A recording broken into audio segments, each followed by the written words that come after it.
Hello everyone, I am Gracia Ladasma from Abel 2C, and today I am going to share to you the social gathering in Nole Mitangere.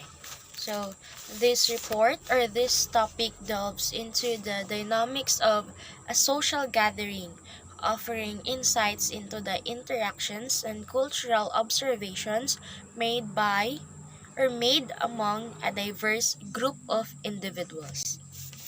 First is, at a recent gathering, a diverse array of individuals engage in conversations showcasing contrasting behaviors and perspectives. The atmosphere was characterized by varied levels of activity and engagement. On the last of October, Don Santiago hosted a dinner where different people come. In different part of the scene, there are people conversing, showcasing their contrasting behavior and perspectives. The atmosphere was characterized by varied levels of different varieties of activities happening in the said gathering. The scene depicted a spectrum of interactions from lively changes among cadets to serene promenades by two foreigners. In this part of the social gathering, some men are talking to make them stir or wake up. They're talking and exchanging conversations with the cadets in a lively manner but low tone of voices. And the two foreigners that were dressed in white are promenading silently from here to there, while their hands are on their back, looking like a bored passengers on a deck of a ship.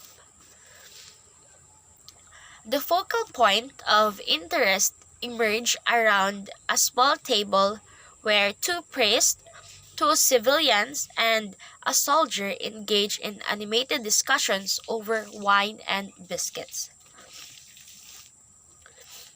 All the interest and the greatest animation proceed from a group consist of two priests, two civilians, and a soldier who are seated on a small table and talking over a wine and biscuits. The soldier, a tall, elderly lieutenant with an austere countenance or a stern demeanor, engages in a conversation minimally but with authority.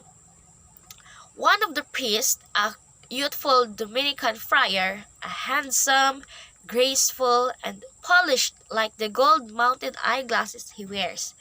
It's uh, it is the curate of Benondo and has been a former professor in the College of San Jose de Litran. He also enjoyed the reputation of being consummate dialectician. He's been brave even when the sons of Guzman dared themselves to fight with the churchmen. They were not able to catch or confuse him. So he defeated his opponent, leaving it with the situation of a fisherman trying to catch eels with a lasso. The Dominican doesn't talk much. He's weighing his words. So the other friar doesn't talk much. He is much more or less talker. Quite in contrast, the other priest, because there are two priests in this chapter or in this scene, the other priest talk more by he captivated. So because he is much more of a talker, he captivated the attention of his audiences in his way of presenting his story with his energetic demeanor and expressive gestures. In spite of the fact that he is turning old because of his hair beginning to turn gray, he seems to preserve his posture and his features. His figures makes the people think of him as a Roman noble in disguise and make us recall the three monks in Heine's Gods in Exile, who experienced equinox in midnight at the lake, making the poor boatman shiver in fear and full of terror. So the other characters in this scene are not much of a talker. The one who is talkative here is Fray Damaso. So Fray Damaso is not mysterious as they were. He is full of merriment. If the tone of his voice is rough like a man, everything he says you have to obey and believe it. Because whatever he says is somehow holy and more improvement. He's frank.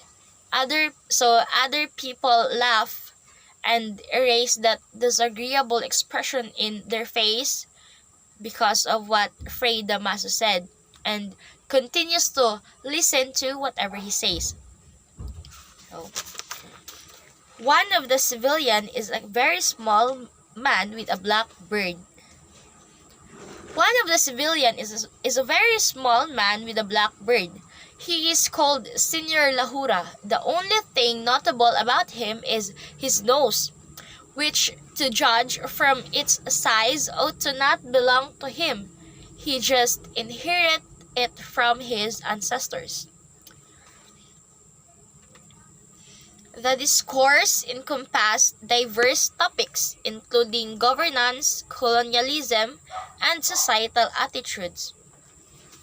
So the climax of the story happens when Fray Damaso talks about his experiences in his travels in different countries. He says that he knows the Indian. Mark well that the moment he arrived in the country, he was assigned to a Taksin devoted to agriculture.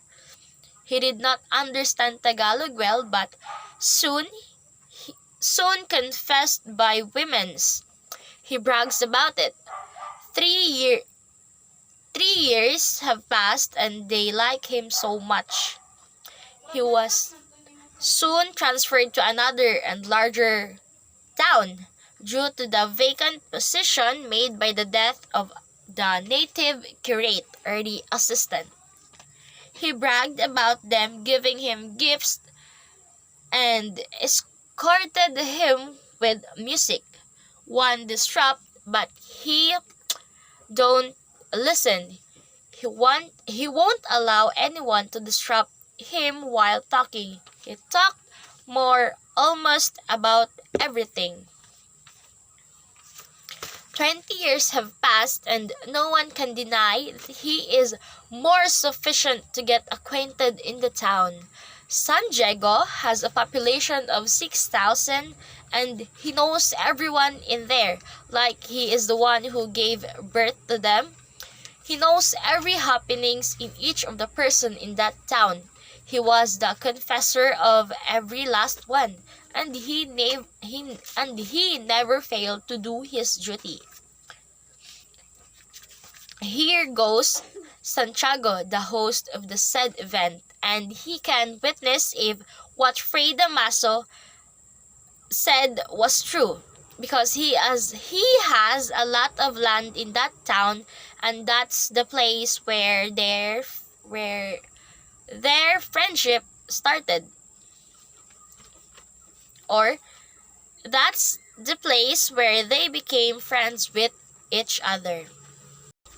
His assertions sparked curiosity and debate particularly from the Rubicund youth. So,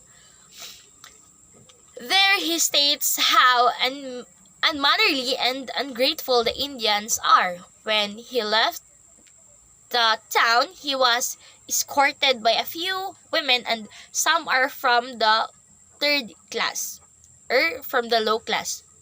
And there goes the interruption of the Rubicund youth, taking advantage of the moment of pause by the Franciscan to drink a glass of sherry.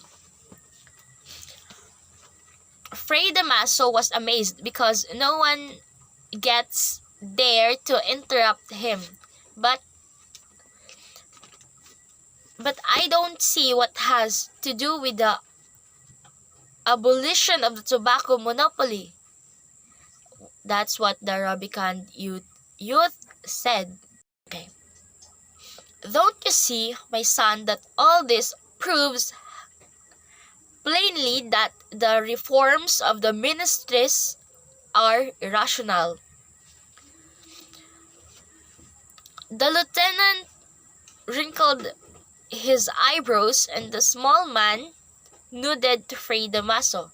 So, in this part of the scene, the atmosphere in the small table were heating up. So, the Dominican doesn't want the tension building and was about to turn his back on the whole group because he he's not interested on what it is coming to where it is going. The confrontation continues. They kept on talking on how Indian is so indolent.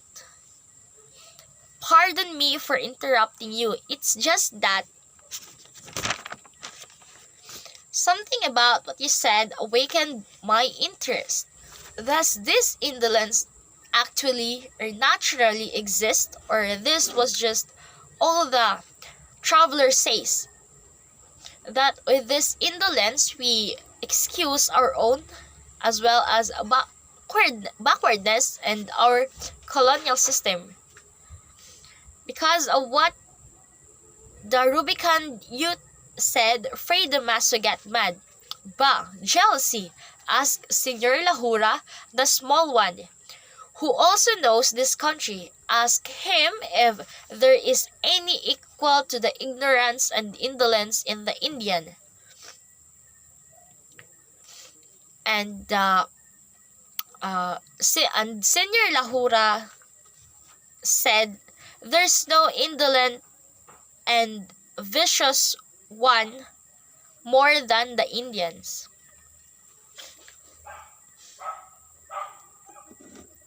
Please lower your voice because I believe that we are in the house of an Indian. Santiago's not here. And even if he were, these are the nonsensical ideas of the newcomers.